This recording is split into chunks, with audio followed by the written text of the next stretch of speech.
छोटा सा railway station, रात के अंधेरे में डूबा हुआ। एक आध बल्ब जल रहे थे, पर उनसे भी डर कम नहीं हो रहा था। हवा में सन्नाटा था, सिर्फ झींगुरों की आवाज आ रही थी। कहते हैं यहाँ एक औरत दिखाई देती है, सफेद साड़ी पहने, हर रात प्लेटफॉर्म पर भटकती रहती है।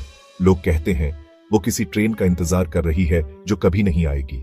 ये कहानी सुनकर लोगों के रोंगटे खड़े हो जाते थे। कोई भी रात को इस स्टेशन पर रुकने की हिम्मत नहीं करता था।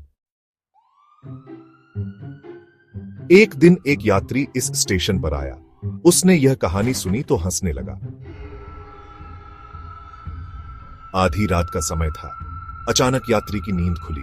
उसने देखा कि प्लेटफॉर्म के दूसरे छोर पर एक औरत खड़ी है, सफेद साड़ी पहने हुए। वह धीरे धीरे उसकी तरफ आ रही थी। यात्री डर गया।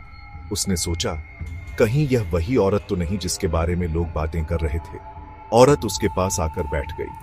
उसके चेहरे पर उदासी छाई हुई थी। उसकी आंखें लाल थीं, मानो उसने कई रातों से नींद नहीं ली हो।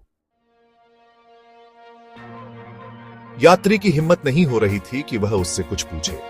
फिर भी उसने पूछ ही लिया, आप कौन हैं? यहां क्या कर रही हैं? औरत ने कोई जवाब नहीं दिया। वह चुपचाप बैठी रही, फिर अचानक गायब हो गई। सुबह हुई तो यात्री ने स्टेशन मास्टर को सारी बात बताई। स्टेशन मास्टर हैरान रह गया। उसने कहा, तुम भाग्यशाली हो कि वह तुम्हें कुछ नहीं किया। यात्री उस दिन वहां से चला गया, लेकिन वह घटना उसके जहन से कभी नहीं उतरी। उसे समझ नहीं आया कि वह औरत कौन थी, क्या चाहती थी। यह एक रहस्य बनकर रह गया।